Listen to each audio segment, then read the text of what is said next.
Hi to everyone. This is Emanuele from Italy, but you know me better as Evil Dead Italia. Today we are going to have a very cool guest, David Garbett from Evil Dead Rise and Ash vs Evil Dead. He was the responsible for the cinematography of both of the movie and of the show. So without any further ado, here we are with Dave Garbett. Hello, Dave. How are you? Oh yeah, how's it going? I'm fine. I'm Yeah, fine. And yeah, so you good. you are in Ireland right now, right? Yeah, I'm in Ireland, shooting a film. Just about to shoot a film, starting tomorrow. Sorry, Friday. Friday. So got one day, and then we kick off. Yeah, quite different. Not nothing to do with Evil Dead. Quite a different film, sort of sci-fi kind of thriller. But it should be a fun shoot. But yeah, very different from Evil Dead. Yeah. What was it a long trip to reach Ireland? Yeah, it's like 16 and a half hours Auckland to Dubai and then 7.5 to here. So yeah, you could say it was long. Okay, and what about the time zone? It's shocking for you the first time. Exactly So opposite. Yeah, exactly opposite. So which is weird. It's kind of good in some ways because I always know what time it is at home. It's like the exact opposite of what it is here, but it takes a couple of weeks to kind of pull out of the kind of the haze. that's great. Yeah, I understand the. I can relate because when it happens, I leave my place and I go to US usually. It's a little bit, disorienting, I should say. It is, yeah, it is. Yeah, it's and you sort of wake up in the middle of the night and then you feel kind of like sleepy in the middle of the day and stuff. So, but yeah, So you are here because you work at both on Ash versus Evil Dead and Evil Dead Rise, and I'm very pleased. It's a pleasure to have you here. And first of all, before beginning talking about your work in those shows, the real question is: can you explain in simple words what is your daily basis, your day by day activities? I mean, I suppose it have to do with shooting the scenes, having to do with machinery to get better shoots, but at the end, I'm completely ignorant about cinematography. So yeah, maybe if okay, you can explain a little bit about sure, how it works in the real world. sure. Yeah, yeah. So, firstly, thank you so much for having me on. It's like it's an absolute honor to be interviewed by somebody who's a massive fan, and it's like basically I owe probably most if not all my career to like people like you who have a real passion for this for Evil Dead and all things Evil Dead. I've spent many years of my life concentrating on like really bizarre and weird and things to film associated with Evil Dead, and it's been very good to me, and I've always had the hope that I've done right by by everybody that loves this what these films and series and everything offer. So yeah, it's a privilege to kind of be part of something like this. Just thought I'd throw that out there first and foremost. Secondly to that, so I'm a director of photography or cinematographer, they sometimes call it. Which is effectively like a cameraman. I started as a camera person. I also do work with a gaffer, which is a head lighting technician, to light the scene. So basically, I work very closely with the director, but to establish the look, the look and the feel of the film or the TV series. And the tools that we use to do that is picking the cameras, the lenses.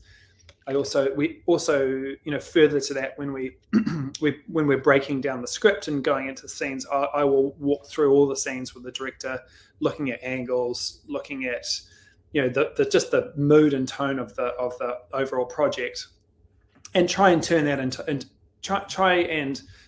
into a practical kind of reality. It's like, if we want this dark and moody and we just want it to kind of look like X, Y, and Z, and I then take that away and say, well, what tools, what's the recipe of tools that I will need to to provide the director with what they've kind of set out as what they want to see, and then we'll help block through scenes, figure out how we will shoot certain kind of set piece actions, what kind of hopefully come up with shots that are kind of interesting and surprising. Like Evil Dead is a very special thing to work on because there's zero rules. There is mythologies and stuff, but it doesn't mean that it can't be changed and experimented with and completely just reimagined or reworked. Within certain kind of parameters. I think as long as it has life and passion and it's just not is unorthodox and kind of weird and all those it's so many things. It's kind of Evil is very much its own kind of sort of little thing. But so that's those kind of things. But effectively, lighting, camera. I also operate. I operate a camera. I had camera operators on most of the first Evil Dead, but I operated my own camera. One of the cameras on Evil Dead Rise. Because I just wanted to be there and kind of close to in touch with each frame and what it was doing and the actors and stuff, and be physically close with that kind of world. But yeah, that's hopefully that gives you a basic rundown of what I do. Yes, it makes sense. So the first question that come out for me is, okay, this work like that, how much is a technical work, and how much is a, let's say, more artistic one? I mean, how much your work impact on the director's point of view?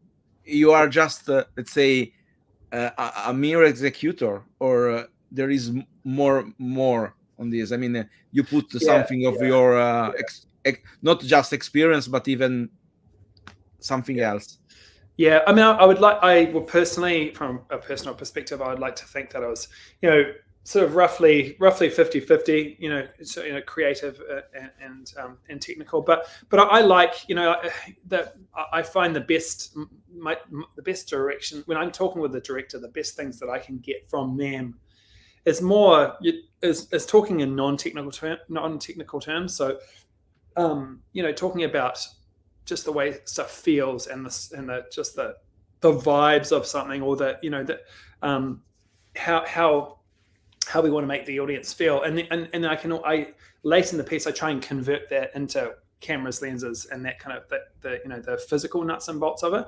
But I'm not a sort of a as an old DP friend of mine said, like a camera worshipper. So I'm not all about the technical aspects, even though I do find that interesting.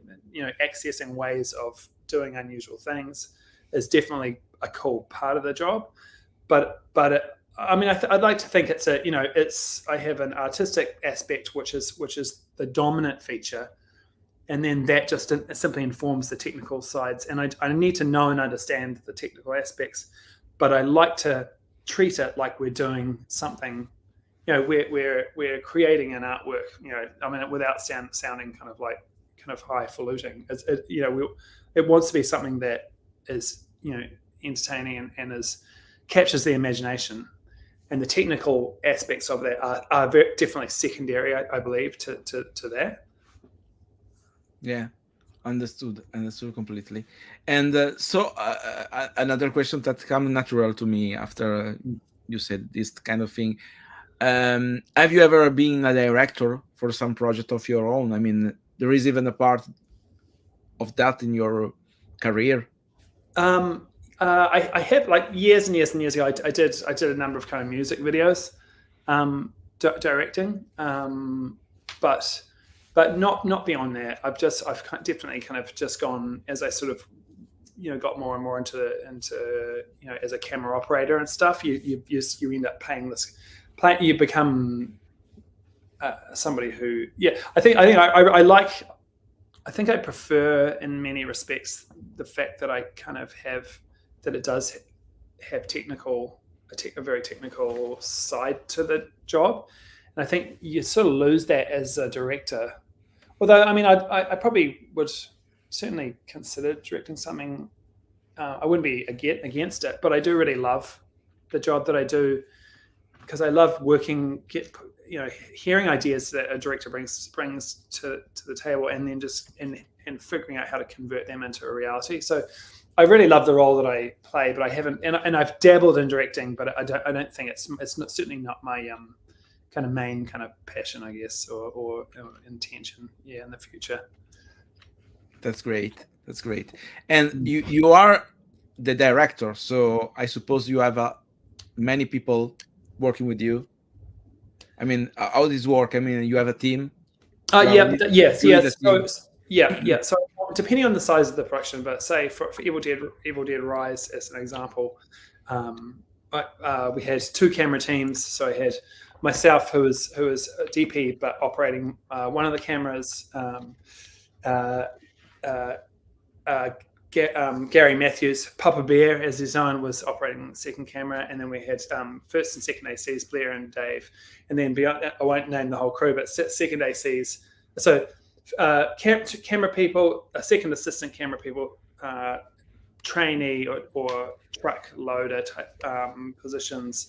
So and then in the lighting department, you have a gaffer and then a best boy, and I think we had sort of maybe I can't remember, maybe 6 people in the 6 or 7 people in the lighting department, and then a grip department, which grip, if for anyone that doesn't know, is responsible for moving the camera around and building it into unusual places and that kind of thing.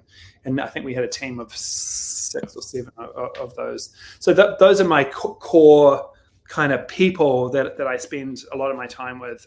That when I after the director and I've spoken, I'll go and see them, and when we're doing Evil Dead, ask them how we're going to do, or ask them to build or create some like really crazy kind of camera mount or build or do something kind of weird, and then they go away and figure out how to do it, and then hopefully it all kind of works more or less. But so I think that's a general overview of the people that surround me on set.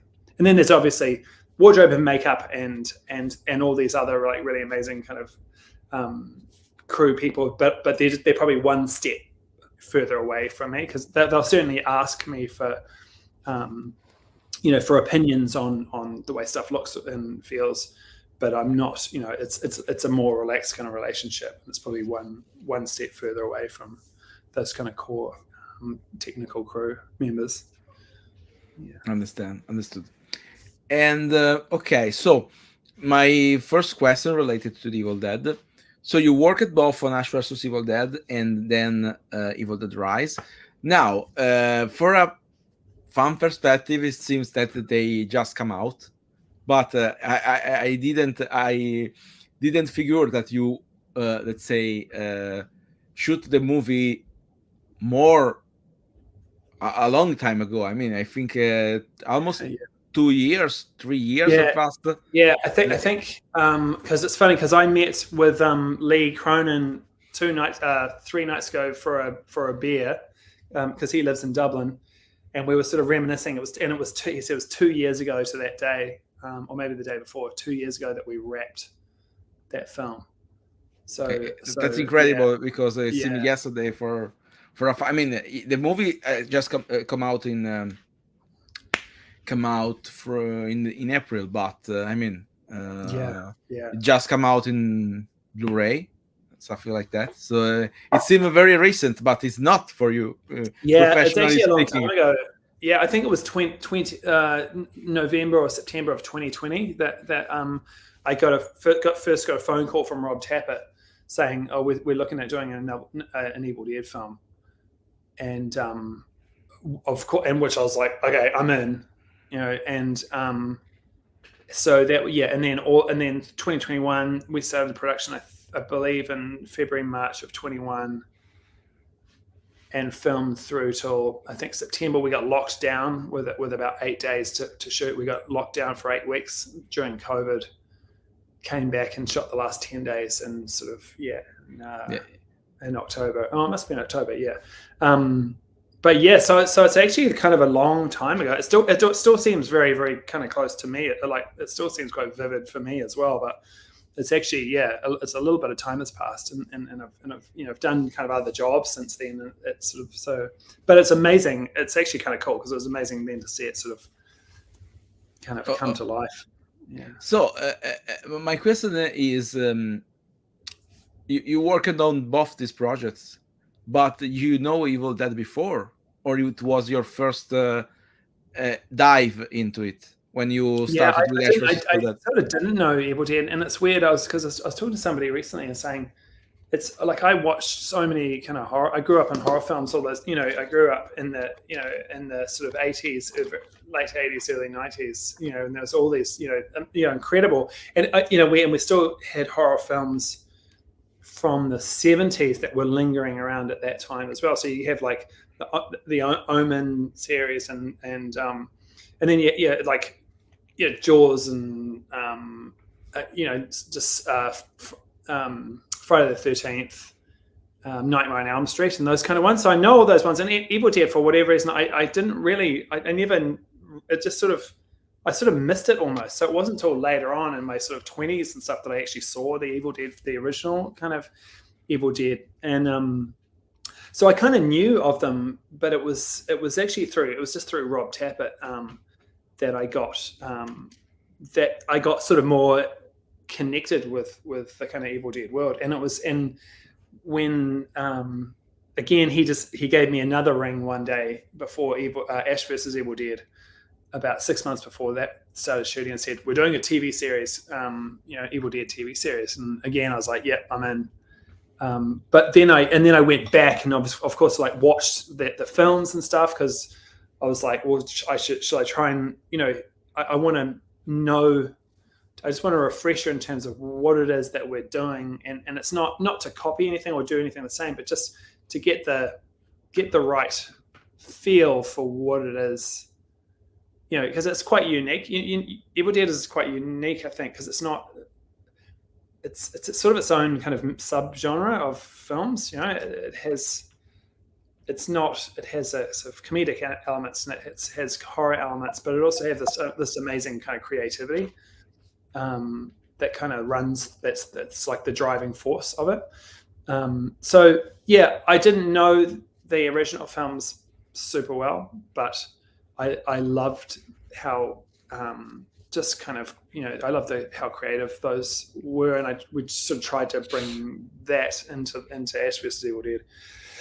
And then of course I basically know it all very well now because I've ended up shooting so much, spending a lot of time shooting it. But yeah.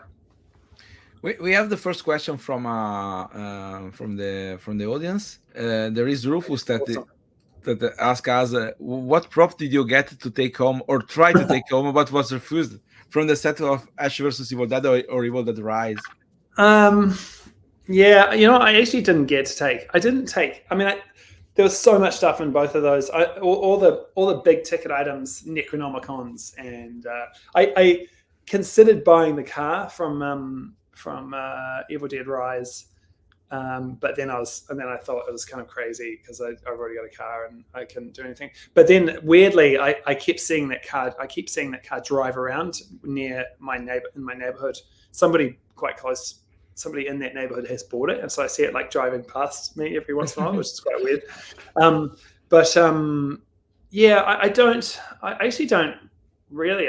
It's kind of, I'm ashamed to say, I don't really have anything from either of those films, even though there's just, because a lot of it's just, it all, there's such amazing stuff, and Nick, obviously Nick Bassett, who you've interviewed before, he and his team are just like, so incredible, because they just, the detail the detail in the sets and everything were always just so amazing. The work that they do, they're just incredibly dedicated to just having, just layers down to the sort of the finest degree so that everything's genuine. Like I remember being in Ash's bedroom, and it was this like amazing set.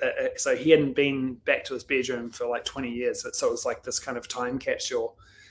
And, he's got all these old like Playboy magazines and you'd see like an old sort of screwed up bus ticket, and it would have like, that like the name of like where he was, the details were all correct on it, on all these things, an old ashtray, like there's just all this kind of amazing stuff. And any of that stuff I would have loved to have taken home, but I kind of thought, well, most of them are props.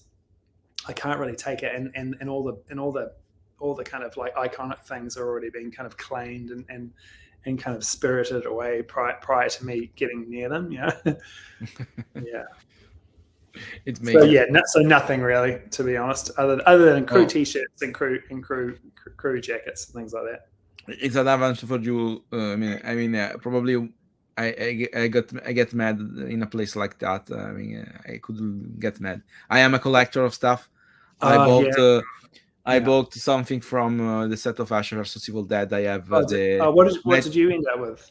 I got the Dalton costume with the rings. With the Knight of the ring. Cool. I got Brandy Bar custom stunt, the Ariel Carver O'Neill stunt costume for the series finale with the ash necklace with a bloody version. So I have one of the doll from the very first episode, the one with one of the little the little Laurie, little Laurie dolls, that's. So when the action come out, I got mad and I tried to get how much I can afford, obviously. That's awesome. I think there were quite a few of the little lorries in the end, but they all sort of disappeared as well. That's a good one. That would have been a good one to get. Mine is endless. She misses an end, so I always figure to put a chainsaw on her, but I don't dare. I've got a little Ash figurine actually, but that wasn't a prop, and that was just something that came out. And a question: how much is different working on a TV show respect to working on a feature movie? I mean, it's almost the same, or it's very different? The pacing, the times, the tools you have. Yeah, good. That's a good question. That it is quite different. You have Evil Dead Rise. I think we definitely had a lot more time to get more detail. Say like something like that lift filling up with blood. That there's just no way we could have done that on Ash vs. Evil Dead. It's so complex. Something like that. Again, Nick Bassett and Nick Connor, art director, that they created this immensely elaborate thing. It was just, and the volume of blood. It's just that would have been like, that it's just way too much for a TV series. Wouldn't be imaginable. So you definitely get to do stuff that's right, well beyond what you could do in the TV series, and I guess the TV series is kind of more challenging in many respects because you can't do very, very intricate and complex set pieces like you can in a film. You can you can just hopefully have a really great story that has good pace and good and is kind of interesting to watch. And of course you got Bruce Campbell on that, which he's his own. He's just his own thing, that he's like his own entity. He's his own genre of like kind of stuff. So I think if you have him, you don't need the other stuff quite to the same degree. You just need stuff to play off him and his character. So that which it probably helps, but it's definitely the level of and degree of difficulty with the stuff that you're trying to people catching fire and this and the level of detail was much more intricate with Evil Dead Rise, and we would spend sometimes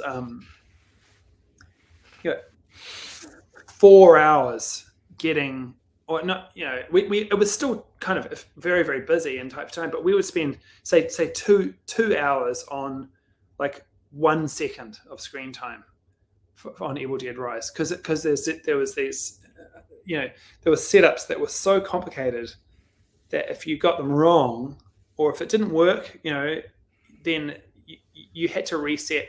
It would take half a day to reset it. I mean, that blood lift is a really good example. I mean, that was gonna, to do that, it was an entire day to reset for take two, if which we didn't do, by the way. But so, and that was a really amazing aspect of the film, probably as opposed to the TV series. The TV series was great fun, but it was and the film was fun in sort of in a different way, because you just spend a lot of time and effort just getting very, very small slices of time, and we moved forward in 1 and 2 and 3 second increments in the movie, because it was just, and almost every angle, almost every shot in the film is a unique angle. It's in, because the story is kind of just rolling forward.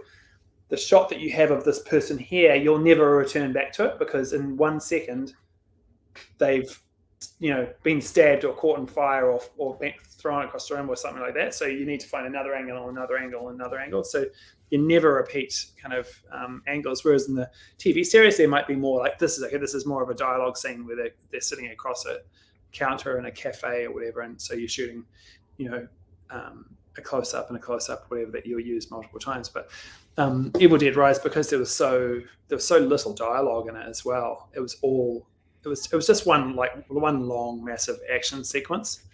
But so those are the kind of, hopefully that you get a picture of what those sort of kind of differences are from film and TV, time and money, really. And I suppose even another difference is that in Ash vs Evil Dead you have different director in each episode, right? Yeah, that's true as well. Exactly. Yeah. That's one of the biggest and most obvious that I forgot to mention. But yeah, so you did, which is also quite, is also cool as well, because different personalities coming in and doing different things. But the flip side of that is someone like Lee, who's very, very, very, very specific and has a very strong idea of what he might not know at the beginning, but he knows when he sees it. And so you get probably a consistency of concept and ideology that just is strong from beginning to end. Whereas that TV series can sort of move and flow and ebb and flow a little bit depending on who's kind of there, and stylistically it can sort of change shape a little bit. Yeah, that's great and very, very interesting. Yeah. And so you send me a lot of stuff I would like to share this evening. Oh yeah. Hopefully some of it was doubled up from the previous one, but I thought I'd just throw them out there because otherwise they just sit on my phone. So the first one I would like to show is inside the folder of the picture. There is a short video shoot in the garage at the end of the movie, I suppose. Oh yeah, actually, I forgot there were videos in there, but that's cool. Yeah, that's cool because in my opinion, it really shows what you said before, that even for a second of movie, there is a huge work. Oh yeah. This is the thing I really appreciate of this kind of behind the scenes stuff, because I really hate when a movies come out and you go on the social networks and everyone is telling something like, "Oh, I don't like this movie. This is shit," stuff like that, because everyone that put this is not specifically on Evil Dead. Is related to the all horror movies, because I think it is sometimes okay. You don't like the subject, you don't like the script, stuff like that, but there is a huge work behind every movie and every detail, And I talked with Lee, I talked with Nick Bassett, I talked with other guys from the crew of the movie, and more I talk with you guys, and more. I mean, I just figure how much exceptional is the work you do, because it's a huge teamwork. I mean, it's a huge team. You are a lot of people doing this thing with passion, and I think that I really think that people that whine on the web about the movie qualities should be more aware of the work you do, because it's massive. I mean, in my opinion, it's massive. So just to clarify what I'm talking about, I'm going to share this video because it's really let's say explain what I'm telling. Okay, so and just to share the video, just a moment, I'm going to find it because here it is. Okay, this is just a few seconds from the movie final. Watch how many people you have there. I mean, and you are just shooting at the tail of the scene, right? Of the scene, right? I count something like 12, 15 people. If There's a lot more. more distant out in the shadows as well. Yeah, I mean that's quite. I forgot. I actually forgot that was a video. I thought it was I just saw the thumbnail. But that's I think there is something about the already Atlas. So I suppose that this one is a puppet, right? The one. That is actually it is kind of a puppet, but there's people that go. It's the kind of body of a thing that people actually go inside of to a degree. So it's the kind of, it is like it's an amalgamation of a few bodies. But that was but I think they still had two stunt performers that squeezed inside of that to become more of the structure. So that it's like a shell that they kind of just force their way kind of into and stuff. And that's like the them kind of like twisting up and going through inside of their kind of mother and stuff. So this is like the kind of the soft kind of casing that they got into. It's incredibly like so difficult. But that crane is actually a motion control crane. Mm-hmm. So it can do you program in the move and then it repeats it frame accurate, so that you can do multiple passes. Because there was a whole bunch of complexity around this kind of marauder, which Lee kind of coined it. Was a marauder was this three-headed kind of amalgamation of these kind of like three deadite kind of like freaks and stuff. But because of COVID, they were like, well, we can't have people like really close together and stuff, and we ended up having to do these motion control, do 7 different passes for each. So if that's on screen for 1 second, we had to shoot it 7 times with different elements in position and stuff, and then that was constructed. So everything was real, but it was sort of sewn together and visual effects. If I'm not wrong, you sent me some pics of the Marauder, so I'm going to share those. Just to understand. Just a moment, I'm going to remove this one. And I'm going to share the other screen. So this one, okay. So this one is a puppet, right? I mean, that is so hard to tell. So this is kind of weird, but this is 2 stunt people inside that suit. So those are real people left and right. But see how their head is kind of weird. Well, those are kind of soft pull-on masks that were originally developed so that if we saw this marauder in a wide shot, we didn't have to have the 2 actors in there. They could have stunt performers with basically their face kind of like pulled over their own face. But they were actually quite scary in themselves because they were kind of like slightly slack around the eyes and everything, and they were very like quite disconcerting. But this is these are 2 stunt performers who went through like an immense amount of kind of like pain and kind of. And that green thing is something like green screen, right? For digital stuff. I believe that it's the stunt performer. I can't remember who that was, but the stunt performer on the right, it's Dan. Oh no, is holding that ball there, and that ball is representing the head of our main of the mum character, Alyssa. Yeah. So using that as a tracking to sort of track. Okay, it's Alyssa Sutter. Okay, it's something for the Alyssa Sutter. It's sort of a visual effects that will be painted out and tracked. This one, for example, this one is just this one is to add to real people under this mask, right? Correct. And then there is a puppet. This one is a fake head, right? Yeah, that's a fake head that was cast and stuff. And again, each one of these, like, because with every single shot has to be done a completely different way. I think we ended up using that head only for the shot where she kicks it into the wood chipper. for obvious reasons, because you couldn't kick a real head, and it had to be sitting there on the thing. But every single shot had basically a completely different type of build or different elements that went into it.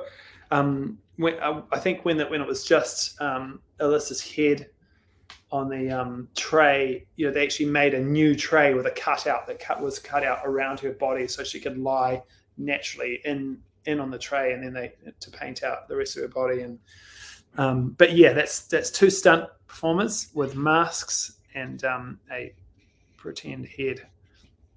And a couple of crew members in the back there. That's great. There is another one. I suppose this one is, I suppose, for just for that scene, right? I mean, all this stuff. What is this huge, let's say, vehicle? I suppose it's a vehicle because it has tires. This black. I don't know how to call it. The crane, like the big kind of apparatus that's in the middle of the shot. Yes, this supertechno.com thing. Yeah. So that's Super Techno. That particular one is called a Techno Dolly. So that's the one that we use for motion controllers, because it'll do frame accurate repeat moves over and over again as many times as you want, and it'll store them, and you can travel it to another place, and it'll do the same move again there if you like. So that's when you say if you didn't have one, if you needed to do, say, multiply one character and do a moving shot where they walked through and walked out a shot, and then you wanted them to walk in the back of their own shot, things like that you use them a little bit. Or if you basically if you want to combine multiple things in the same shot but also have a move. And we used it a number of times. I think when Lily runs forward with a chainsaw and like jams it into the Marauder at the end, even with that window, we're doing a slight push in and a kind of a rotate on that machine as well. I think we only had it for a few days, so it wasn't on the thing. But it's a techno crane, but that one has a very smart kind of a brain in it and a remote head that will do repeat moves and everything. We also had another one down in this garage set. We had a 50-foot techno crane as well, which is like that, but like 4 times bigger. It's huge. I mean, okay. There is even bigger. So, okay. Yeah. Okay. Yeah, I think it's a 100-foot one, which is like... Okay, I remember there is another one with the Marauder. This one. Oh, yeah. Yeah, it opened on the other window, obviously. And now it's not showing itself again. Oh, yeah, I can see the thumb now, but... Just a moment. There it is. Oh, yeah. Bingo. Okay, this is a real Alyssa Sutherland and the real actor, right? Yeah, that's everyone. Yeah, that's all real. Those are all the real actors in that one. That's legit. Yes.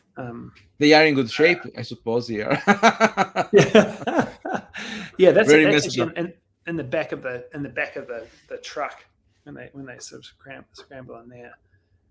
Yeah. Every time I see any kind of behind the scene picture, I just laugh because I suppose it's really fun to play an horrorful character, but at the same time you are.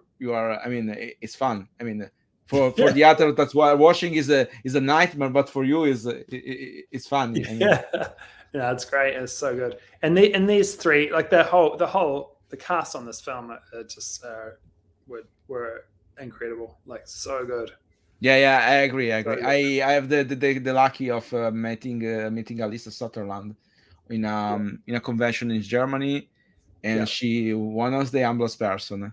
I mean, she is so kind, and she is so tall. I mean, I am a short person. I am 1 meter and 72 centimeters, but I mean, to have the picture with me, she have to catch to crash. It's pretty. She's very tall. She's tall and pretty. Yes, very, very nice. Yeah. People watching the stream is loving these pictures. Yeah, great. Yeah, and okay, I have another question about not the Marauder itself, but now it's not working anymore. Okay, this one, for example. Oh yeah. This one is a test for the lens, right? I mean, that's for the peephole. the door. People, right? I Yeah. was missing the word, right? Yeah, Sometimes yeah, I yeah, lost yeah. them. I think it's called. I mean, I call it a peephole. I think that's what. But so yeah, so I mean, we talked about this quite a bit, and it was, I think everyone's familiar with versions of this shot. Some that are, where some they just use a wide angle lens, and some that they there's different ways that we could do it, but we wanted it to be real. So we'll see all the sort of peripheral. There's the lens itself, and there's the outside. Getting a sense. Well, we wanted it to make it look like it was actually what it was, not just a pretend kind of CG'd version. So we wanted everything in it, including the lens and everything, to be a real kind of element. And so we spent ages trying to went through like heaps of different little lenses and stuff, and of all sizes and shapes, starting with a real one which just didn't work for various reasons, partly because there was a bunch of visual effects there to go in behind it, and so it didn't work. But I ended up finding this one. This is an old wide angle adapter that I used to screw onto the front of a Super 8 camera that I found in my garage. After looking for ages, I was like, I remember having one in there, and I found it in my garage at home, and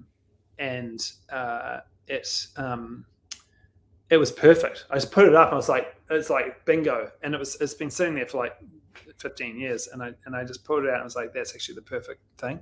I've still got that. This just sits at Panavision. Yes, there is some give that other away picture. if anyone is There is some other picture. I suppose is this one?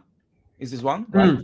Is this guy the guy? I believe that's the one. And then we were trying to make a way that so that our lens could butt up to the movie lens could butt right up to the back of it, and then Panavision in New Zealand made this kind of basically thing, so we could just push our camera right up inside of this little thing, and it sort of, and then it just all sort of looked kind of really amazing. It was the perfect size, shape, wide angle, everything. It was just exactly. Yeah, it was like a eureka moment when I sort of found that. I was like, because it had imperfections and scratches and things like that as well, which were really cool. It probably wasn't super great for the visual effects team, but it was really cool in the end. Just to have I fully agree. I mean, the people shots are great. Yeah, and so this is, for example, a picture with Alyssa Sutherland. Yeah. But if I'm not wrong, this is the thing. Just a moment, I'm trying to open it up. This is the real people, right? I mean, Well, that's the camera, and I'm trying to think what the context. It ended up covered in plastic a lot like that, just to stop like immense sprays of blood and so on. But I'm just trying to think whether. That's exactly where we were to look through the peephole, but I think that particular shot that we were setting up for was something else, that we were obviously in the firing line for a lot of blood being splattered. So I suppose that the very difficult part, I mean, there is a scene in which Alyssa Sutherland is something like that on the door, right? Oh, yeah, yes. So she have to fake everything because there is no real door. I mean, it's just... with that one, we set up either side of the camera. We built kind of a wall around the lens. Okay, so she could hammer, and she did it so it was so kind of full on that it did sort of rock the camera in the end. But that it was kind of cool when it did. It actually made the shot better when it kind of like banged around the camera. But they created a wall for it. The grip team basically built a wall around the lens of the camera, so she could do exactly what she wanted to do, and not have to worry about pretending to do like a soft version of it or anything like that. But I think that is basically that. In fact, can you just zoom into the middle of that a little bit by any chance? Like just bigger. I mean, because I think that was when I think that was built for when the next door neighbor gets his throat ripped out. I think that's what that is. Oh yeah, I just want to see. Oh yeah, that's the one. For when he gets his throat ripped out and sprays blood, I think that's what that shot is just about. That's just about to shoot. And the thing under this plastic wrapping, is some standard machinery, or Yep. something you built up to create this effect? No. That's just the camera on the top, and then the fluid head that it's sitting on, and then below that's just the dolly. But it's all sort of film, just camera equipment that we're trying to protect from having like blood kind of like go into all the cogs and bits and bobs. Yeah. And covering the cameras from stuff like the fake blood is, I suppose, is something infernal. I mean, I have Yeah. the opportunity to use it a little bit, because Yeah. I was a part recently of a short movie, and Oh, yeah. Great. substantially I was oh, I don't know the word, but I'm not one of the actor in it. I just one of the people you can see, a dead guy in a car Like with a lot extra. of blood, flowing from my hand. So I Oh, have the right. hand full of this Victim. sticky blood, and I finally understood what what the actors talk Yeah. about. I mean, Yeah. they Sticky. hate that blood. Yes, it's Yeah. fully. Yeah. Sticky, and it's bad. And that when it gets into camera gear, it's bad. So yeah. So the team go to great efforts to try and cover it up. But and for me, they normally, often for me, they just put one huge big plastic bag, just put it over my whole body, like just from just like an upside down rubbish bag, just over me, and then just cut a hole out for the lens. Yeah, that's great. I mean, I think this is the magic behind the movies, right? I mean, the Yeah. way So in we had which to do that a few you times. achieve those results. I mean, you watch the movie, you Yeah. see just a girl behind people, but Yeah. in the real world is all Yeah. this, this machinery and stuff. There is another picture, I suppose. This one, yes, this is your team, right? Yeah. That's Testing the Gareth. lighting. Gareth on the right. Gareth, our key grip. Gabby, who's part of Gareth's team, is also a grip, and Blair Ihaka, who is my first AC or first assistant cameraman / focus puller, is another name. So they were we were just testing out. Blair probably just fitted the lens on, was just checking it, and in fact that's probably potentially the reverse of that shot that you just looked at. Like if you were Yeah. looking through the camera and they walked in, that's what you'd see. So yeah. So Yes, just, even the lighting should be a nightmare with this kind of setup, yeah. right? yeah, exactly. Yeah. So that all like amazing kind of team members. Yeah. And the real thing is that if I understand correctly, because there are a lot of pictures about this, you have to recreate everything. I mean, this is the wall corridor, right, of the apartment. Not this one, but maybe there is another one. Maybe this one. This one is the real place in which you take the shot, right? Yeah. So Nick may have showed you some of these kind of ones, but they're this is under construction. So Nick Bassett and Nick Connor, they've designed it. They've gone through the script, figured out a way that it's going to work, designed it, and then just gone through done an immense amount of work around just creating something that these people will live, will exist in for an entire movie. So it has to sort of sustain, and just you can see some color and paint tests on the left hand side that they just put in there to say, okay, well, how does this feel? How does this suit? So there's a lot of immense amount of work has gone in before we even get to this point. There's weeks and weeks and weeks and hundreds of hours of stuff that's already happened from the art department, and then from here, you start to get a sense of the shape, and then they just start putting their layers of kind of stuff down. That's actually the car park. Oh, okay. So everything is fake. Everything. Yeah. There is no an actual car park. No. Parking. Not anymore. It's been probably torn to pieces. But yeah, so that car park was created by Nick and his team. Again, like really amazing. Because we looked around and we tried to look at real car parks, and it was just not realistic to take over a car park for weeks and do the things, all the mechanical effects, and just the amount of stuff that we had to bring in there. And then Nick was just like, okay, we've got to build it in here, and figured out a place and a way for them to kind of build this amazing set. That's amazing. The bad thing is that everything is got probably trashed, right? I mean, usually this kind of thing get destroyed after the. Yeah, sadly, because it's just, even when you're standing in it and going, it's just like, it's kind of magnificent, and again, the level of detail, it's just, I mean, you wouldn't know when you're in there that it wasn't real. It's funny.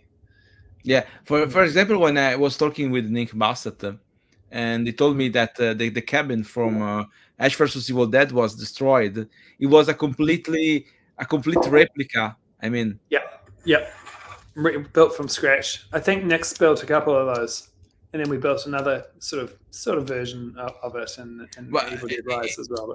it was in scale, right? So substantially, someone could live in there, or it was Yeah, just. yeah, and that was another amazing set. That one where Ash turns up at the end of I can't remember the episode, but yeah, where he comes back, and then his hand, and then that hand kind of grows into a second Ash, and they have kind of a fight in there and stuff. But but that was a beautiful set. That was such a beautiful set, but a replica of the original. Yeah. However, there is no original anymore. So that's So right. it's a shame. I suppose that that the replica should be sold, but yeah, I know. it could be something like in a park, in a theme park or stuff like that. Yeah. I mean, 100%. It's they're particularly. I mean, I don't know what became of it, but it probably just disappeared. This is still I suppose here you do some testing for the lighting.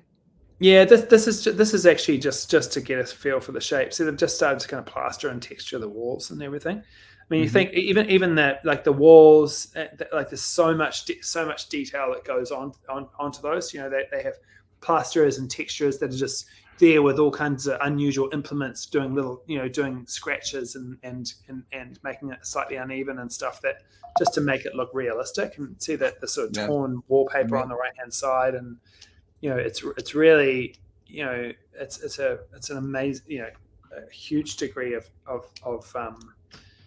work goes into making those things feel really kind of rich and interesting and genuine. From the flat walls that they started as, there's nothing, there's no straight lines really or anything there. It's all curved and bumpy and everything. Okay, before going ahead, I have a couple of questions for you. The first one is from Jedediah.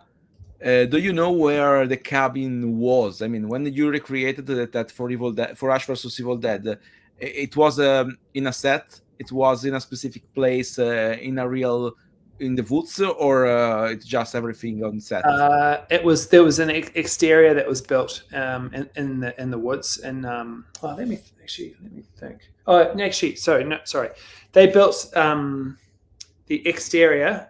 Actually, and the interior. It was all, that's right. It was fully interior and exterior, but we built that inside a soundstage, which is inside a huge warehouse, and Nick and the art department bought in, I think it was like 170 trees into that place and set them all up and made it. Basically created a forest inside a studio, and you sort of walk through it and discover there's the cabin. Okay, so it was not a real. Not in that occasion. I think for Fetty's movie, they did build one in the forest, in a place called Woodhill Forest in New Zealand.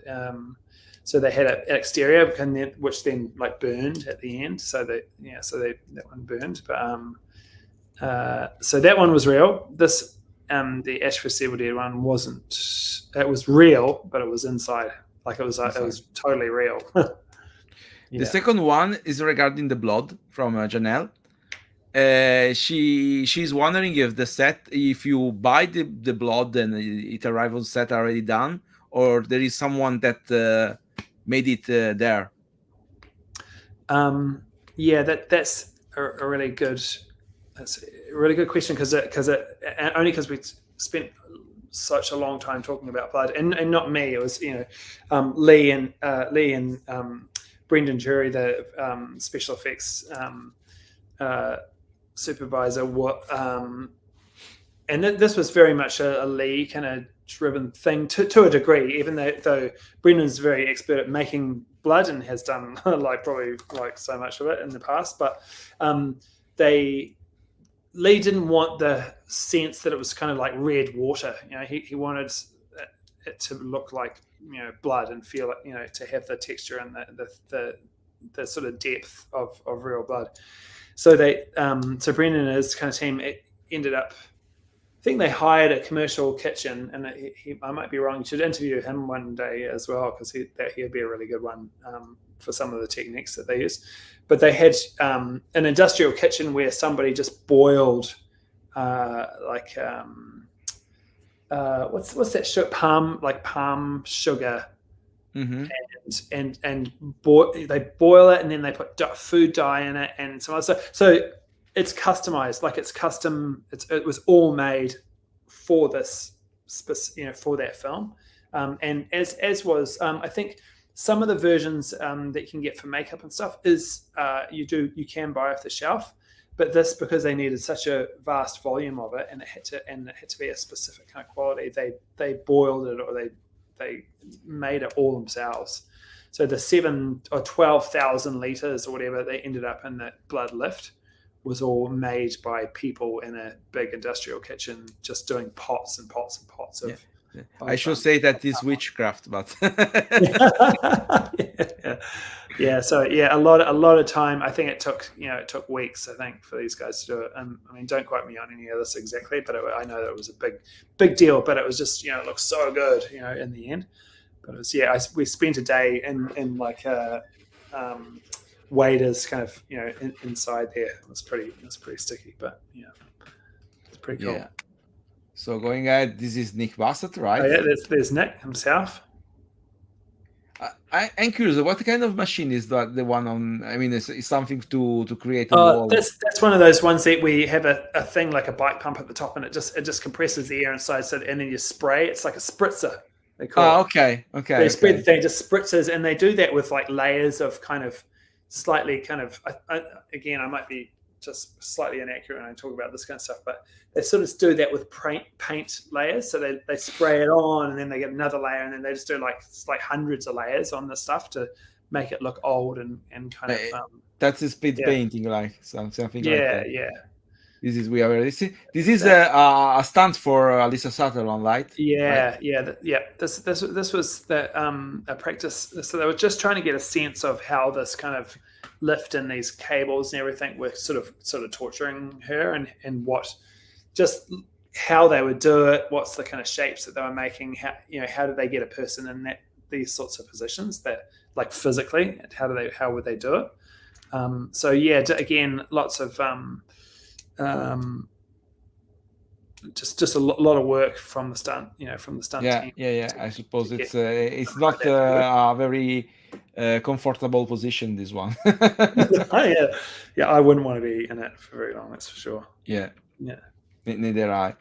This what is this? Some kind of test to have lighting in this? No, that is the old, maybe.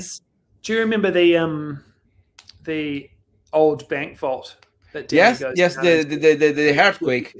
The earthquake, After the earthquake, he goes down in there and discovers the Necronomicon down, and that is the hole in the roof of that set before it's been built.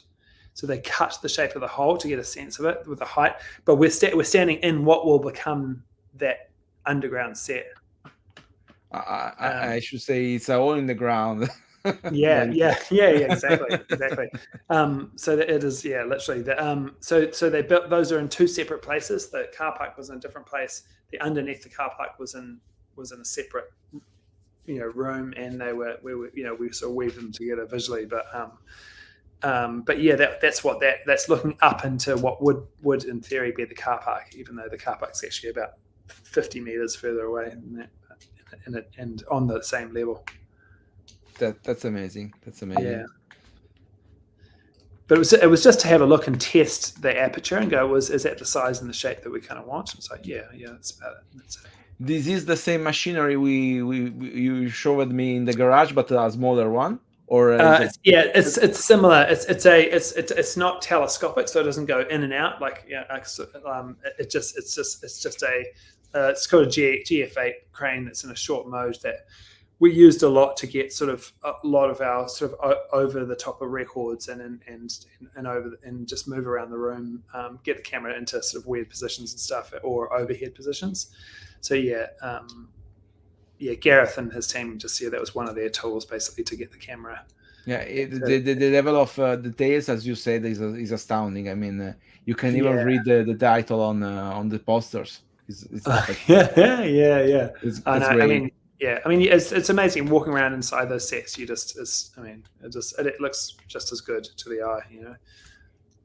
Yeah, have you seen this? Okay, this one is the director. I mean, this is a great picture. You took all this picture, or you got from a collection? Yeah, no, I these are all my ones, I think. Yeah. Oh, actually, that's not true. Sorry, Dave Steele, who's the B camera focus pull on this film, who's one of my kind of regular kind of colleagues and friends. He sent a few over as well. So he forwarded me some. This is my one, but he sent some of the ones that we've seen are from him. Actually, I should credit him, with that. But that one I took of Lee. I have a curiosity about this picture, and I mean, if I zoom in, there is this. Please don't touch this monitor. Is some kind of technical issue, or just because? No, it's just the people. Yeah, the people that own it don't like people go. When sometimes when you get carried away and you start pointing at the screen, and you start touching the screen, and then if everyone does that all the time, you end up with a destroyed monitor. So there's that person that owns it or runs it saying, "Don't actually touch it. Just look at it." That's great. This picture is great too. I mean, she's having a lot of fun. I mean, even if she's completely Coke. Yeah. And this is a particular shot because I can see there is a camera there.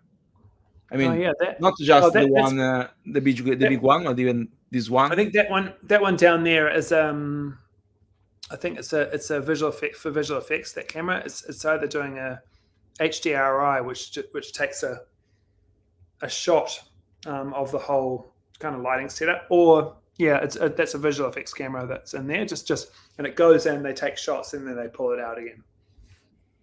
But the other camera, the big camera, that will have just rolled or is just about to roll on the shot. Yeah, absolutely. And just a moment that I can remember there are other pictures. Well, this is your stuff. That's Blair again. Yes, this is your stuff rolling the camera somewhere in the house is really. I mean, it's complex. I mean, the question is: do you create the environments in order to have the possibility to move your tools, or sometimes your tools are too big even for the environment you built? Yeah, so we just try and stay in touch, like Nick and I and everyone tries to stay in touch so that when we're building the sets, I mean, he's always very aware of from if you are standing here in the set, what can you see? You can see through and you can see out to the window, and that's symmetrical, and you can do this. And so he's looking at the design elements, as am I to a degree, and what shots you can get there. But we do stay in touch to say, well, if this, he's aware that the doorway is wide enough for a dolly to push through or to lay a piece of track through, or there was loads of places in this set where we could take the wall away, or there was a picture on the wall and you took the wall away and there's a hole in the wall so you could shoot through. Great. Yeah, like in Astro's Evil Dead would do take the back off the fridge so you could put the camera in the fridge when you open the thing, or down by the gas burner on the stove so we could tuck. There was a hole behind the bench when Bridget was looking at the kind of scar on her face. We had a camera hole behind the stove so that we could get right down low and have the kind of fire when she sparked up the thing. And So you do work together to make sure that that you can actually access the world with the tools that you have and with the size and shape of the tools that you have. Yeah. Just coming. I was searching for another thing. This is another picture from the buff scene. Yeah. Now that's, if you look closely, that's actually that is, hold on. That is an upside down. So that's an upside down. So it's an upside down set. So if you look closely, that's Dara, who was our first assistant director, is a person that's squatting in the kind of inside that set next to a stunt performer. But that set is an upside down replica of that. Okay, and so this is okay. So of the bathroom this is the alcove. scene in which where is okay. Yeah, so when she goes up onto the wall, that was upside down with her looking. So yeah, I can see if it. you spun, I don't know if you can spin that. If you got the ability to spin that photo Maybe around, I can rotate it. I can rotate it for just a moment. If you rotate it, it'll actually probably Something make like more that. sense. Yes. Yeah, Ooh, yeah. cool. And zoom. If you zoom back in there. Yeah. Okay. Yeah, and see how there's a shower head at the top there, and see how do you sort of start to recognize that as the bathroom? Yeah. Basically above, that shot where we were looking down and she was in the bathtub, that would be straight down the bottom of frame. So when she it's flies something up like and out of the bath, something like that. Okay. Yeah. Wow. And see how a stunt person on the left hand side is. That's not a million miles. In fact, where Dara is squatting, that's kind of where she ends up, sort of. But obviously, so they constructed this upside down set, which was really amazing. We were shooting it. It's really confusing when you're shooting it. So just for the people watching, the real picture is this way, yes. but we are testing the turning it, the rotating of it to show the fact that it's upside down. So even the shower curtain there, if you'll even notice that shower curtain is getting held, like gravity, like pretend gravity, by this kind of like little wooden arm so it looks like it's still hanging. It's tethered at the top as well. So it's one of those things. Just for one little shot when she flies up, that's what that little set piece was built for. Yeah. And it was all a stunt. Incredible. How much the stunt girl can be look like Alyssa Sutherland. I mean, she was incredible. Does ever happen on the set that you don't recognize the right person and you say hello thinking she's Alyssa and she's another person? I mean, when you have to do with stunts, they are really different. Yeah. I mean, I think they certainly try and get people that are similar in kind of size and shape as much as they can, which and that's why it's always good to have a variety of stunt people, from tall and skinny to kind of short and kind of tubby, or anything in between. It's always kind of useful. Yeah, Stu Thorpe and his team were they really did some amazing work on this, like really incredible. I was curious about another thing. I saying this time about Lily Sullivan. Well, this is just a picture from that's Lily, kind of surrounded by all the people that work on her to make her, to all the detail of her kind of. The girl on the left is the costumist, right? The Voon, she is called Voon something. I don't remember the name. Stephanie Voon. No. That's makeup. That's makeup. Okay. Makeup person. Yeah. Okay. There is another picture I seen on the garage set. I was interested about asking to you. This one. I suppose this armor is for getting her launched, or not, or this other kind of. Sorry, say that again. This kind of armor she have on her shoulder. Oh yeah. It's so just that's to launch her in. No, it's actually so because that camera, that Lockie, the camera assistant there, is holding onto. It's that's actually like locked onto her body, so that when she runs, it's actually attached. It's attached to her. And Okay, I remember. I yeah, remember that. yeah, Okay, yeah, yeah. okay, I remember the It shot. was just a little moment. Yeah, a little moment. Yeah, that we used that that kind of style of shot. So yeah, it was basically a rigged to her, and then she would run around. It was, and when she looked around, it kind of moved with her. Yeah. Yeah, that's incredible.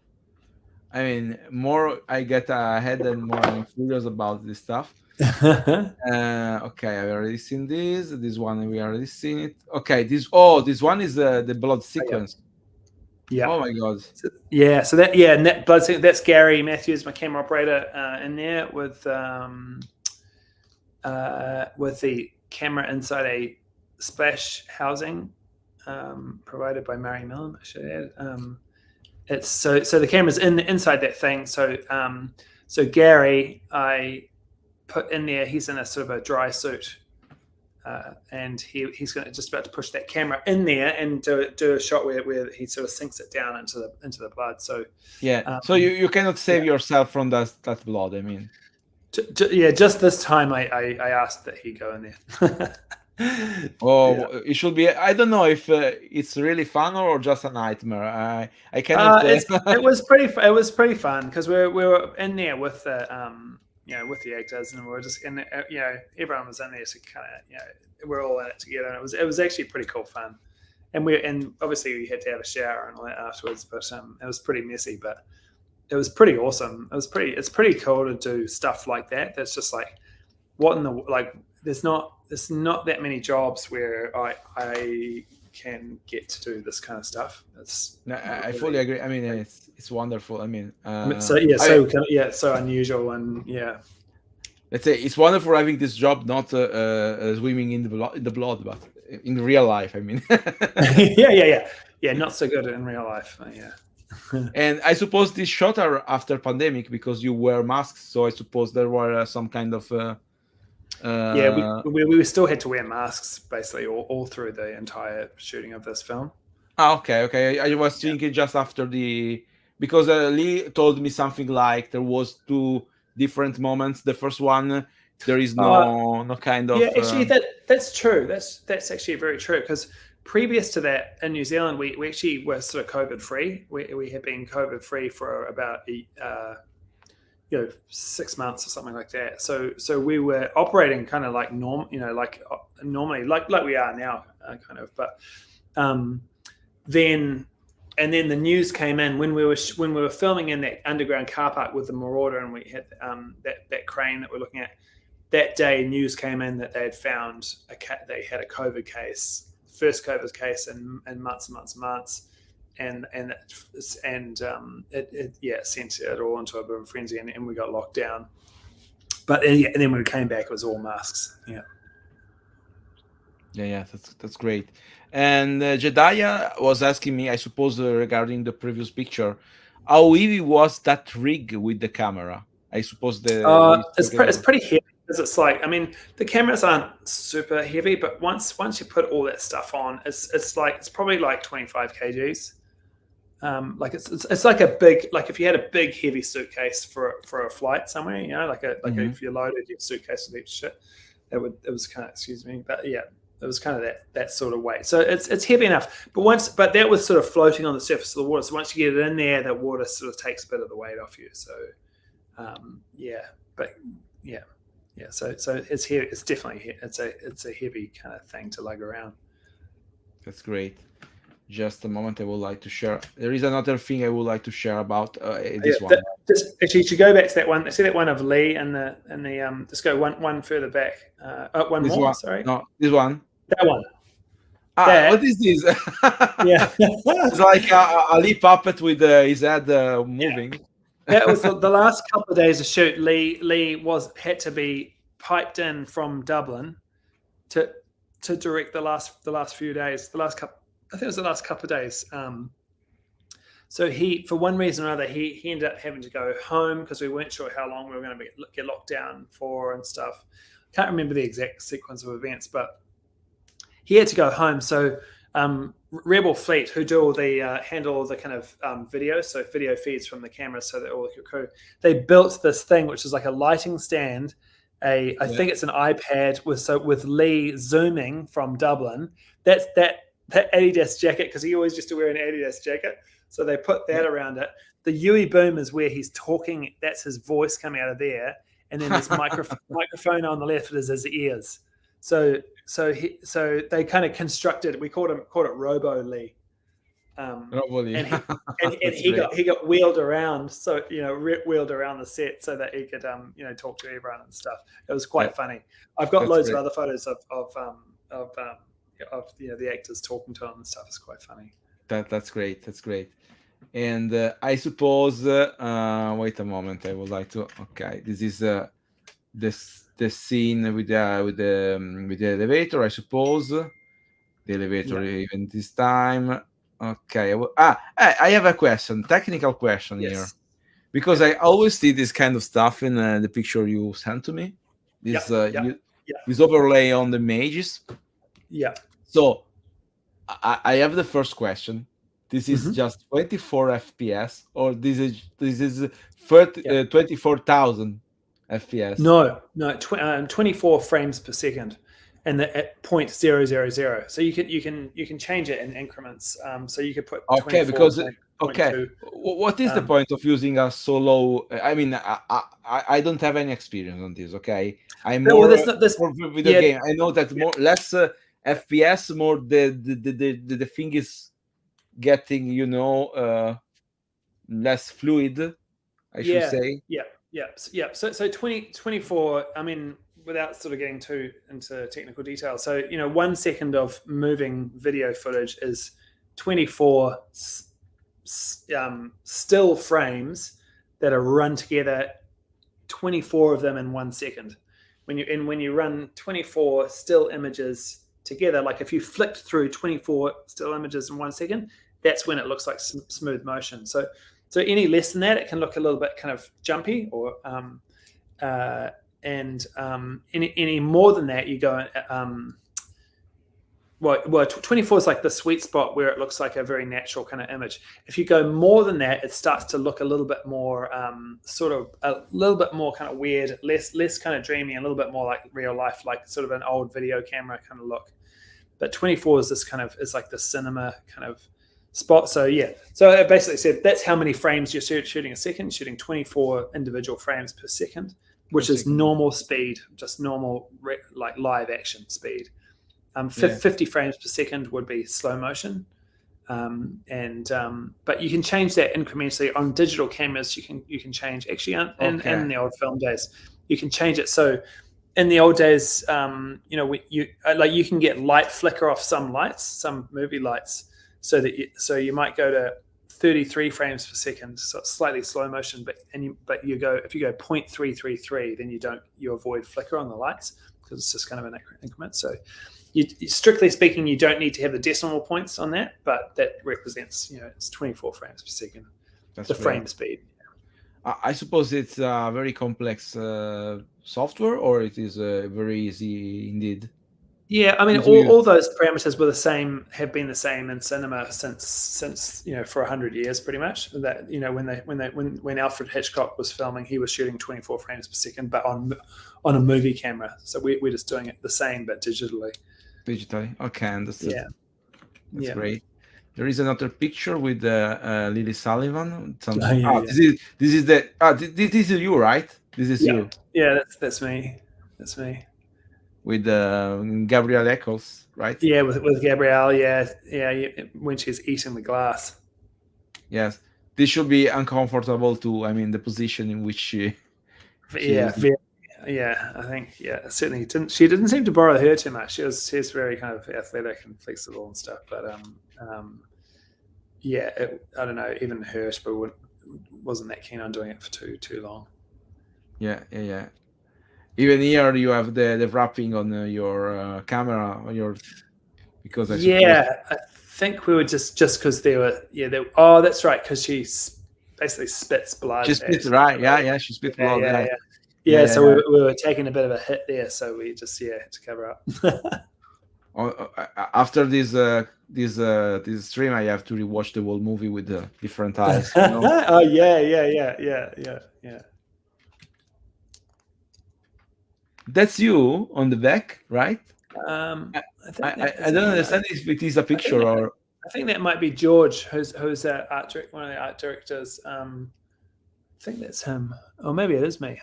Or maybe it is me actually. Sorry, I have my glasses on. I'm blind, but yeah. So that they cut that hole in the set so we could push that camera lens through. Once we'd got the blood pouring out shot, I think they then just cut that hole out and we shoved the camera in. that, Yeah, that, yeah. that's magic. There was Yeah. another one. Just a moment. No, this is Alyssa. I don't remember Yeah. this particular shot. So I suppose this is just a. That's part of that marauder. So the only Oh part of that yeah. marauder that was her was the head. Was her head. So everything else, all the green screen stuff gets taken out, and that she just becomes a head that then gets attached to that body that we looked at earlier. You know, when they were holding that green ball up in the middle of the marauder, that's where that head will go. Yes, yes. There is something poetic in this picture because she is so expressive in this one, even if she is playing a monster, right? I mean, she seems more sorry, more. That's a good shot. Yeah. Yeah. A really good, a really good take. Let's say. Yeah. Even here, she's a little bit less fit here, I suppose. This is one of your staff, I suppose. Getting Yeah, I sprayed with can't blood. even tell who that is now. I forgot. Is there another? There's actually a video as well of this, which I don't know if I included the video or not, but that sort of pans around to show her. But yeah, maybe it's just. But yeah, this was a blood test for so when the wood chipper starts up and the sort of the vent of the wood chipper starts spitting, blood and Blood, brains and right. stuff out. We just wanted to get a sense of what that would look like raining down on someone. So somebody, I wonder if it might have been Kiva, one of our stand-ins, but volunteered to put the suit on and be the subject to be rained upon. Upon blood, yeah. Yeah. So it was a good sport. This is a question I have. I suppose that the shot I can see here was taken before this, or is it just a different angle? No, I didn't get it. That's live. So that camera's recording that image at the same time. So this is the same time. It's great. I mean, it's so different between angles. Yeah, no, it's the same. It's live. You're watching that live. Yeah. Wow. Coming through the camera. Yeah. I mean the level of depth of the color of this camera. This really is a little bit blurry because she is in the background, but wow. Yeah, it's a cool shot. Yeah, absolutely. And okay, I suppose we can go. This is another. Oh, poor guy. Oh yeah. Yeah. This is I don't know if this is a stunt or if she's the girl, the Carrie Fisher. I think know. that's a stunt person, a double. Yeah. I think it is. Yeah, can't quite see. I can't remember her name, but probably because kids. You have to have doubles, for kids a lot because it makes sense for a scene like this one. Yeah, and you can't have them. They can only work a limited number of hours and stuff. This one is the robot. Okay, this is the thing I would like to ask to you. There is not a lot of picture of this, but this one, wow! This is a great shot that Dave Steele, my camera, my focus follower sent through. There's Gary in the water there with that same underwater housing as they used in the blood lift, actually, but in the water. This is actually a really because I don't have any photos of this moment, but it was quite complex. They see that big thing over the top. It's kind of a crane. They had a big thing called a Merlot, which is a big kind of like machine, that kind of like crane, and then they built this kind of truss kind of rig to then to bring her out of the water like that. Yeah, I mean the scenery here is great. However, I mean the scenery is Yeah, it's really beautiful. It's a kind of but that's I think that's, I don't know whether that's the during the take, or I'm not quite sure, but or I think but I mean, it was amazing because the water was really cold, and she did a great job. yeah, I Not fully agree. shivering and shaking. I'm even working with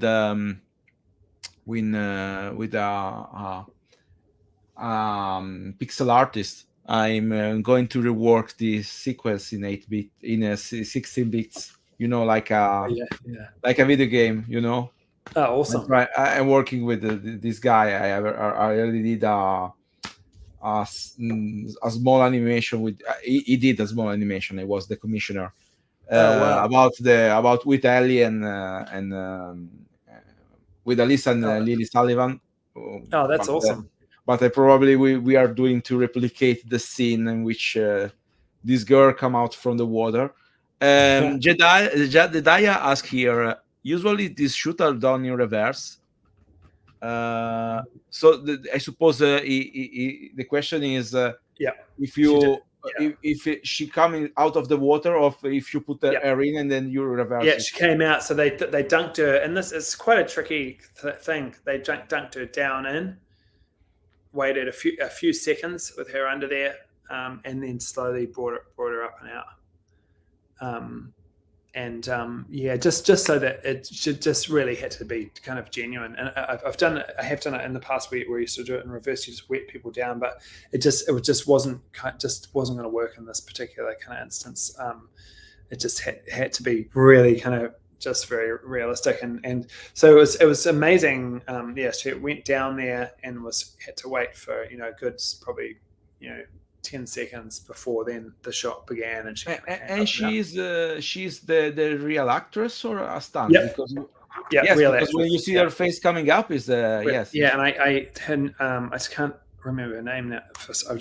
Her name eludes me just for as a right now, but she's really amazing because she just she came on. She only was really on for a few days, but had to do some really incredibly tough things, and she was really great. She was so good. And such a good sport. Like, it was freezing, that water. It's really cold. I fully agree with you. I mean, she did awesome. Yes. Yeah, she's amazing. Yeah, so good. Okay. This is still the garage. Yeah, that's the slightly bigger of the version of those. This seems some kind of artistic photo, but you are it's just your team putting up the light, right? Yeah, exactly. It's like something from Michelangelo, or it is some kind of artistic, Yeah, panel. So It's a great picture, indeed. Yeah, it's very, very cool. That was one of Dave Steele's ones, actually. Yeah. This is the lake, yeah. Yeah, that's out on the lake. It's part of that. It's one of the shots and part of that. I love black and white. Yeah, that's us all standing out there. This is the poor guy. This is the poor headless body. Okay. Yeah. So that's the head to be added later. Oh, I recognize this shot. I probably recognize this one. Oh yeah. Is this the one in which she clamps and she is with the glass inside her hand? And correct. Yes. Just prior to that, when she sort of actually no, it's just after that when she turns around, and then that's just when she says that all you titty sucking parasites or something to that effect. I think probably yeah. Yes, because it is no, it was before that. It was just after she stabbed Lily with through the hand with a shard of mirror. Yeah. Because here we have Gabrielle Eccles, I suppose. Here I can see her. I cannot see anybody else. Yes. So that is the titty sucking parasites line, actually. Yeah, absolutely. Yeah. It is very interesting because Lee told me how this delivery of these specific lines come out, and I mean what even having even a peek of the let's say of the real the very moment in which this happened is really cool. Yeah. That's Just a moment.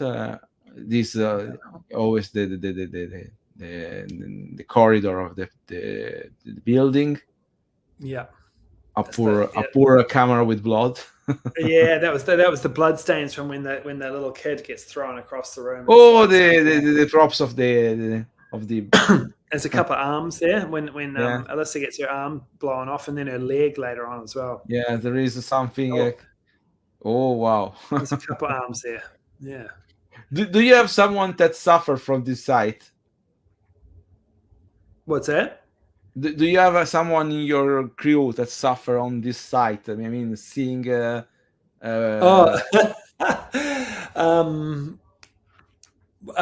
Not well. They all just they're kind of used to it, to be honest. So that's everyone gets used to the kind of limbs and blood kind of being all around the place. So yeah, you get pretty kind of numb to it all. I mean, the pretty thing is that if you see something like that on in the streets, probably you don't get impressed because you are used to it. You know. I thought I would potentially be pretty horrific in that context, but I do wonder when I just kind of click into Evil Dead mode if I saw that. Oh, this is a test shot, right? Because I don't recognize any actor here. Yeah. They're both stand-ins. So we're doing a lineup basically for that shot that where it ends up being Alyssa in the foreground and their family come in and they're like, "You're right, sis," or something like that. When she first comes into the apartment and goes and starts cracking the eggs. So we were sort of building the shot and just finding the shape. So stand-ins will come in and we try and get people who are the same height, same basic kind of height as our actors or whoever they're doubling, so that we can build all the details of the shot, particularly with the split field diopter that we use for this shot. So you can have someone very big in foreground in focus and the background in focus at the same time. Yes, they can be quite elaborate to set up. So it's great to have stand-ins to help build. Yeah, absolutely. I mean, build shots like that. For a minute, when I see this picture, I say, "What? Who are these actors?" I mean, I don't recognize. They are pretty photogenic. I don't know if it's the right word if you use it. I mean, they come well on the screen, you know. They do. They have a good impact on the screen. Yeah. So for a moment, I was confused about the fact I didn't recognize these girls. Yeah. Okay. Well, I'm going to remove this. Okay. Wow. What a ride with this picture. I mean. I'm glad I suppose that with all these lives, I mean, it's something like a shame. I had already told to Nick Bassett.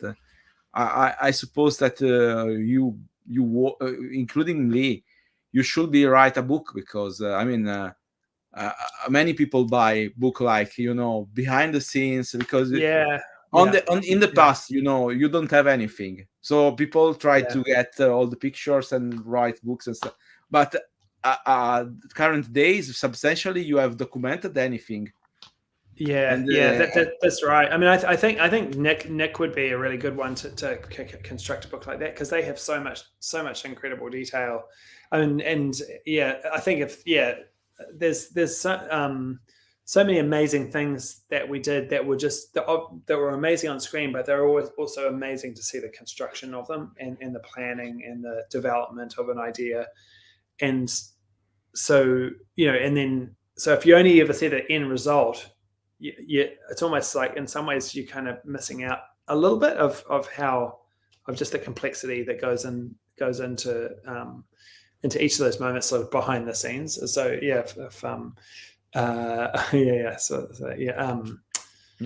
I would encourage Nick to actually to develop that. And I'll have a little chapter in it maybe about some of the stuff that I've got and some of the photos I've got Yeah, as well. because I mean, for me, is all this stuff is magic.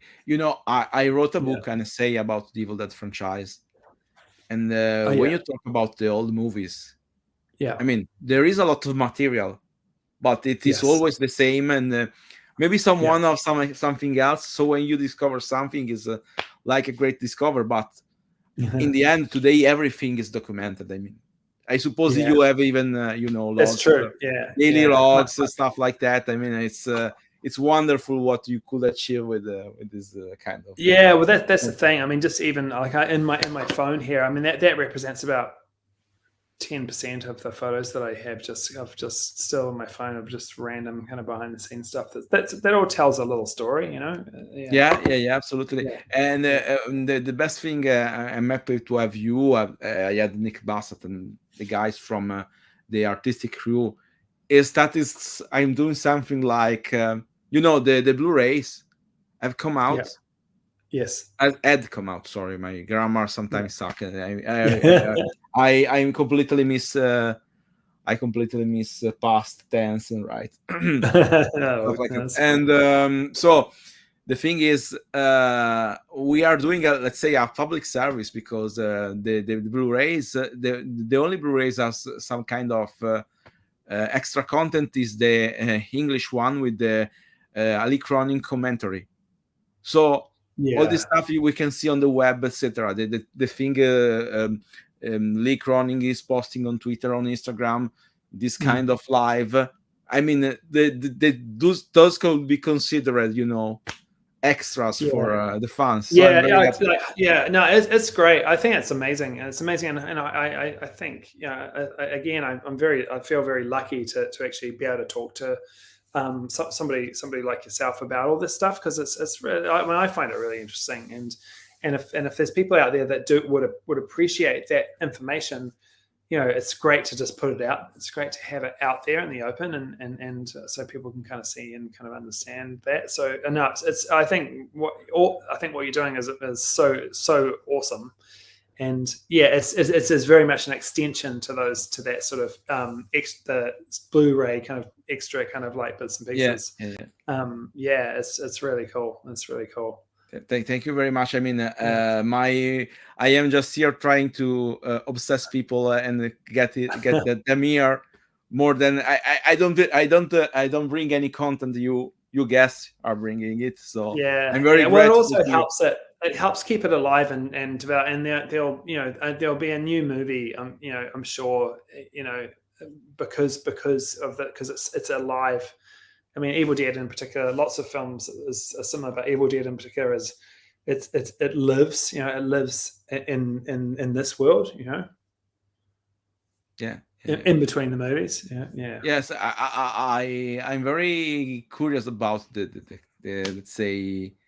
let's say what is going to come out. I will be happy if the whole crew of the previous movies get Mm. involved in the next one, because I Yeah, think you can carry on the spirit. yeah, I don't know if Lee Cronin is going to be the next director, because as I understood it probably be part of the creative stuff, but I don't know if he will be the one directing it. I hope yeah, he is, yeah. but Yeah. who knows? Who Yeah, knows? that I cannot answer. Yeah, but I mean, I think he's definitely he's definitely got another good one in him if he does choose to do that. But whether that comes to pass or not, I'm not sure. But yeah, I mean, yeah, it's a great fun sort of movie. It would be a great movie to be part of, but also like probably an extreme effort. And I know that I'm sure he's probably got another really good script up his Yeah, sleeve yeah. as well. I know he's working on because there was news and he told even that about it. He's working on a movie about it's called Thor. It's Oh a yeah, little Thor. different. Thor, yeah, Yes, yeah, so I'm very curious about that. But I know he's yeah, working on it. I don't know what is the progress state. I don't. I yeah, suppose yeah. that on this with the strike on, the strike is a nightmare. I mean, in a certain Oh way. yeah, it's terrible. It's really it's kind of kind of sad because it's had a devastating effect on so many people. Yeah, I suppose even you are affected, right? Because if there are no actor, you Yeah, cannot well, do your yeah, work. yeah, yeah. Well, we've been. I mean, I've done. This has definitely been my quietest year ever. Because there's been. I've just been doing sort of TV commercials and things like that because there's no films. I'm doing a film now, but it was only because it came in. It's a very low budget film, or reasonably low budget film that was allowed to get a waiver because it wasn't directly.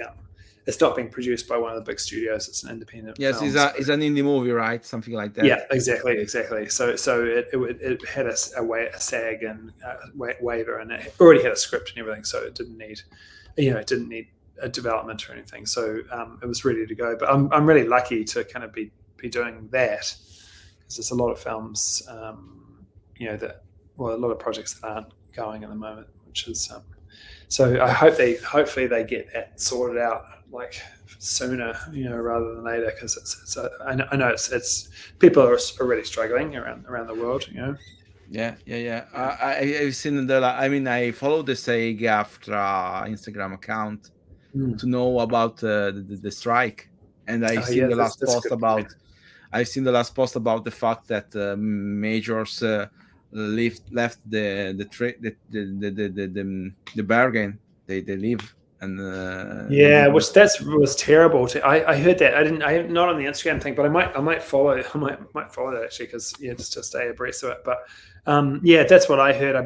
Basically, um, it was all like, okay, we're back in business, and then the next thing was they've walked away from the negotiating table, and it's like, oh my gosh, that's bad. It's incredible. That's incredible. I Yeah, mean, yeah. So, well, fingers crossed they can come to terms. yes, yes. I hope so, because I have some more guests that I cannot have because the Oh, yeah, strike. They of cannot talk. course. They Like, cannot talk at all about anything they did. So we yeah, need to yeah. wait. We need to wait the end of the strike. Yeah, I forget about that whole thing. Yeah, where people with movies that are out and they can't be out there. Yes, Sort they of can talking. talk about the past project. They Yeah, can which just. is bad. It, Yeah. it happened. I had the ladies of Evil Dead, and the next week I'm going to have Alderich, that is Scotty in the first Evil Dead. But they can't talk about that movie because it's not a union movie. Yeah. Some Right. of them they get even fined for that movie because they fake their name to don't have union protection. There was a Oh little. my I goodness. mean, they Yeah. needed to use a fake name because the production, as I suppose, if I'm not wrong, they haven't the money to pay a union actor, so they fake their name with fake name, so they don't need to pay that. But at the end, the actor involved they get fined for that in the Yeah. past. Yeah. So Oh my the goodness. movie they can talk about that movie because it's not a union movie, so it's a past project, but not covered by the union, so they can talk about it, but Yeah. nothing more about that. Oh my goodness.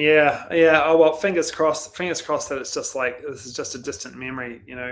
Yeah. Soon. I fully agree. So, I fully agree with you. Yeah. I fully agree. Um, Okay, so I would like to thank you. Don't leave before I stop the live because yeah. Yeah. No I would problem. like No to problem. salute you properly in private. Yes. Um, Thank you. It's so awesome to be asked to do something like this because it's great. It's great. Thank for you. me, it's always magic discovering what is Yeah. behind and the professionality of you and your colleagues. I mean, for me, it's magic, but even a team effort. Yeah.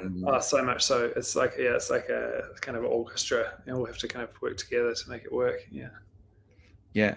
If people is thanking us for the live. Yeah. Hey, Thanks, thank you for anyone following. I mean, watching. Yeah. yes, exactly. So cool. And the next week on the 24th, as I said, I'm going to have Alderich, that is the Scotty from the very first Evil Dead. Oh yes.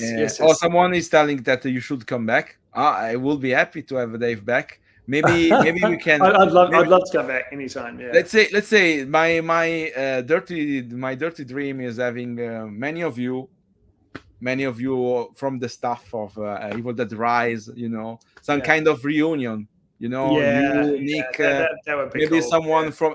I still didn't get contact with the props making and the costumes, but I Oh don't yeah. know if they are available. I tried to contact ODD Studio, that they are the Marador creators, but I don't get any feedback. It's not very easy to organize, such a. Yeah, yeah, I know. I mean, I'm guilty of being kind of a little bit slack. Just getting back to you for your email. So thank you No, no, no. for You again were one of for the one persisting. which replied to me, so I am Yeah, grateful to yeah, you. I great. mean, everyone has his life. Not everyone Yeah. is happy to be part of this kind of.